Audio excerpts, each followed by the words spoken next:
Bueno, hoy vamos a hablar de las funciones superiores y vamos a empezar con grandes generalidades de ellas. Primero, digamos, las funciones superiores, que son funciones complejas, juegan un rol crítico para ellas las cortezas de asociación y a su vez sus núcleos talámicos que están relacionados con ellas.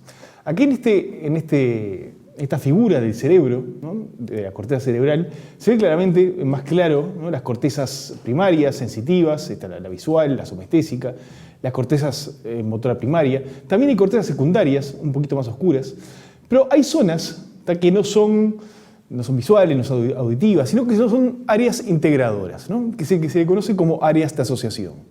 Hay de ellas en las cortezas posteriores, ¿no?, que sería la corteza de asociación parietal, la temporo-occipital, pero también, que tienen que ver mucho con la percepción, ¿no?, de distintas características de las cosas que percibimos. Pero también hay cortezas de asociación motoras, especialmente el área de asociación prefrontal, ¿no?, que tienen que ver mucho con la toma de decisiones, ¿no?, con las funciones ejecutivas. A su vez, ya vimos en videos anteriores las llamadas cortezas de asociación límbicas. Por ejemplo, la corteza cingulada, la corteza del hipocampo, la corteza frontal, pero prefrontal, pero la órbita frontal. Y como se ve acá, estas cortezas de asociación abarcan una gran área dentro de la corteza cerebral, ¿no?, y es un poco lo más desarrollado en seres humanos, ¿no?, las cortezas de asociación. Son cortezas integradoras, muy comunicadas con otras cortezas y muy comunicadas entre sí, y que cuando se lesionan generan síndromes complejos, ¿no? Síndromes complejos que se llaman, muchos de ellos, agnosias, que quiere decir falta de conocimiento, cosa que vamos a ver más adelante. En este esquema se muestran cómo están conectadas esas cortezas de asociación, que se muestra acá, ¿no? Cortezas de asociación frontal, o sea, la prefrontal, parietal y temporo-occipital sería, ¿no?, que lógicamente se comunican con cortezas posteriores, cortezas sensitivas, ¿no?, primarias, secundarias, especialmente las secundarias, ¿no?, y a su vez también con las cortezas motoras, ¿no?, especialmente la premotora se conecta con las cortezas motoras para ejecutar los distintos movimientos. Estas cortezas de asociación se comunican con las mismas del hemisferio opuesto, ¿no? También en forma bien importante se comunica con núcleos talámicos específicos, ¿no?, por ejemplo el núcleo pulvinar. Y también se conectan, ¿no?, con los sistemas de reentradas que ustedes ya conocen, ¿no?, que son los núcleos que dice de la base, ¿no?, el caudado putamen, que después va al tálamo y después vuelve a las cortezas motoras, y también el cerebelo, ¿no?, el cerebelo que también vuelve al tálamo y a las cortezas motoras, ¿no? Y bien importante también, estas de asociación, así como el resto de las cortezas, reciben información, ¿no?, son reguladas, moduladas por los llamados sistemas moduladores, ¿no?, que están en gran parte en el hipotálamo y en el tronco cefálico, ¿no?, el sistema noradrenérgico, colinérgico, dopaminérgico, entre otros. Bien. Entonces, estas son un poco las cortezas que vamos a hablar ahora, las cortezas de asociación, ¿no? Y se podría decir de la corteza de asociación parietal, una corteza importante para la percepción, que su función principal es atender un estímulo, es de alguna forma percibir dónde está ese estímulo. En cambio, la corteza de asociación temporo-occipital es bien importante para identificar la naturaleza de ese estímulo, o sea, qué es ese estímulo, ¿no? Y después tenemos, estas serían más cortezas importantes en la percepción, y tenemos la corteza de asociación prefrontal, que es importante entonces para las funciones ejecutivas, ¿no?, para planear la respuesta adecuada de acuerdo a lo que vamos percibiendo, ¿no? Tiene entonces bien crítica para funciones ejecutivas, para planear, para tomar decisiones. Y vamos a empezar comentando, ¿no?, que en relación a las cortezas perceptuales, que son estas de asociación perceptuales, si tomamos como ejemplo el sistema visual, esto ya lo vieron con el sistema visual, la información que es procesada lógicamente en la retina, en el tálamo visual, en la corteza visual primaria, de alguna forma las distintas características de lo que percibimos visualmente se van a procesar en distintas partes de las cortezas. Y bien importante, lo que tiene que ver con el reconocimiento de lo que estamos viendo, ¿tá?, se procesa sobre todo por una vía ventral, ¿tá?, que va termina las cortezas de asociación temporo-occipitales. En cambio, esta vía de alguna forma identifica qué estamos viendo.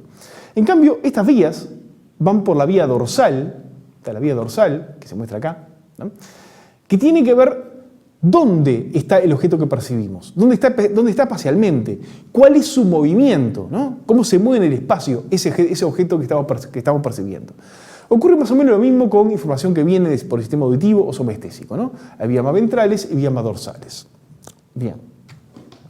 Entonces vamos a empezar hablando de la corteza de asociación parietal, ¿tá? Que decíamos que tiene que ver con la atención y el procesamiento de los objetos en el espacio, ¿tá? Es interesante, ¿no? Que entonces una lesión de esta corteza da desórdenes del procesamiento del espacio, ¿no? Ciertos tipos de agnosias, como por ejemplo la incapacidad para percibir movimientos o los objetos en el espacio. Por ejemplo, la kineptopsia es un tipo de agnosia que el paciente es incapaz de percibir cosas que se están moviendo. O la simultagnosia, en que el paciente tiene incapacidad de percibir varios objetos al mismo tiempo. Ve uno, pero como solo en el espacio, ¿no? No puede ver las relaciones entre ellas, ¿no? Según el tipo de lesión, lesiones más importantes, más grandes, pueden dar este síndrome, que es un síndrome muy potente, muy interesante, muy impresionante, que es llamado síndrome de inatención o negación, en que el paciente tiene en general lesiones del lado derecho y no atiende, niega todo el hemispacio derecho. El hemispacio izquierdo, perdón. Niega el hemispacio izquierdo. El hemispacio izquierdo no existe, ¿no? Por ejemplo, no come del lado izquierdo del plato, no se lava la parte izquierda de su cara, etc., ¿no? A su vez, como tiene problema para percibir dónde están los objetos, ¿no? Sus movimientos en relación a ellos van a estar entorpecidos, ¿no? Va a tener problemas. O sea, va a tener una incapacidad para guiar sus movimientos y eso se llama ataxia, ¿no? Bien. Fíjense en este ejemplo, un ejemplo de un paciente que tiene una lesión de este nivel, ¿no? En la corteza parietal, entonces, de asociación, ¿tá? Esto sería un modelo que el paciente tiene que copiar. Fíjense que a medida que el modelo a copiar es más complejo, el paciente no puede seguir esas relaciones. Las relaciones entre las distintas líneas se pierden y es incapaz de copiarlos. Se le pide a un paciente que dibuje una bicicleta, el paciente sabe que es una bicicleta, pero sin embargo la dibuja así. O sea, no puede ordenar las distintas partes de la bicicleta en el espacio. O que dibuje una cara, ¿no? La dibuja así, ¿tá? Dice, acá pone que esto es la nariz, esta es la boca, pero como se ve, la relación en los distintos componentes se pierden. Pues es capaz de alguna forma, tiene capacidad de visualizar los distintos componentes como una unidad. Como decíamos, es muy impactante este síndrome de negación o inatención. Acá se ven en la anatomía patológica de los cerebros de 8 pacientes que tuvieron lesión, que como se ve la lesión está en el hemisferio derecho, ¿no? Y acá sería la superposición, o sea que las zonas que se superponen son esta zona sería bien crítica para generar este síndrome. Y la cuestión, como les decía hoy, los pacientes con lesión que ocurre en general en el hemisferio derecho, tienen incapacidad para ser conscientes del lado izquierdo. Niegan su lado izquierdo. Y vamos a ver cómo lo niegan. Es interesante que a estos pacientes se les dice, bueno, ¿qué figuras son? Y es capaz de decir que es un cuadrado, que es un círculo, que es una letra E, una letra H. Pero sin embargo, cuando se le pide que se concentre y trate de marcar todos los puntitos, ¿no? Como se ve, es incapaz de completarlos, es decir, niega los puntos que están a la izquierda, ¿tá? En todas las figuras. O sea que cuando de alguna forma se concentra, ¿tá? Cuando cambia su foco de atención a los puntos, niega todo el espacio izquierdo. Muy claro este ejemplo, en que se le pone un modelo y el paciente lo tiene que dibujar, ¿no? 2 flores, y como se ve claramente, el paciente niega el lado izquierdo de las flores, ¿tá? Como que no existe, no lo atiende, no existe para él, y dibuja la mitad. Pero fíjense qué interesante. Este es el mismo dibujo, pero sin embargo está unido por una rama, ¿tá? Y está la maceta acá, pero son las mismas flores, ¿no? Si se le pide al mismo paciente que dibuje, que copie este modelo, ya ve, como están unidos, ve a todo como una unidad y niega el lado izquierdo de esa unidad. Fíjense la diferencia entre estos dos dibujos, ¿no? O sea, cambia su foco en el dibujo, ¿no? Cambia su punto de referencia, ¿no? Y cambia lo que niega, cambia lo que atiende. Bien, como decíamos, Esto ocurre sobre todo en el hemisferio derecho. Y ya empezamos a ver ejemplos de lateralización de los hemisferios cerebrales, ¿no? El hemisferio derecho sirve más para una cosa, el izquierdo sirve más para otra, cosa que vamos a ver más adelante en otros videos.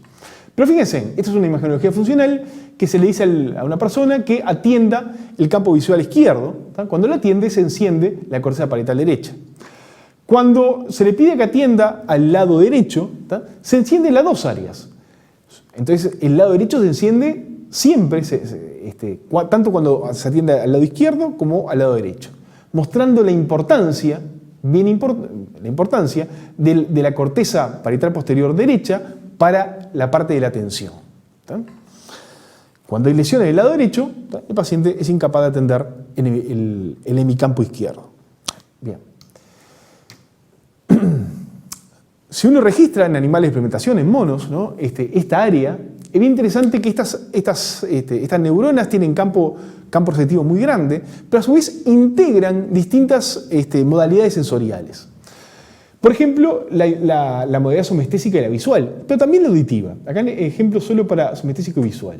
Pero fíjense qué interesante, cuando una neurona descarga, cuando el estímulo viene de este lado del campo, ¿tá? Que se muestra acá, de este lado del campo, ¿tá? Esta neurona también descarga cuando se estimula esta parte de la cabeza, una zona coincidente. Por ejemplo, este ejemplo de acá, cuando se estimula el centro del campo, si el estímulo viene de ahí, también esa neurona descarga, aumenta su frecuencia de descarga cuando se estimula el centro de la cara, ¿tá? O sea que son campos coincidentes, ¿tá? Somestésicos y visuales. Otra cosa bien interesante que tiene estas neuronas de la corteza de asociación parietal es que es muy sensible a la atención. Si el animal presta o no atención al estímulo. Acá se ve dónde se registra, hay todo un sistema para registrar esta neurona y darle un jugo para que el animal se motive cuando está registrando la neurona, y se motive o no cuando hay un estímulo. La cuestión es cuando el animal no atiende al estímulo, la descarga muy poca, pero cuando la atiende, como se ve acá, la neurona descarga mucho más. O sea que estas neuronas están muy relacionadas con la atención al estímulo. Bien, y les dejo algunos conceptos para recordar y repasar. Muchas gracias.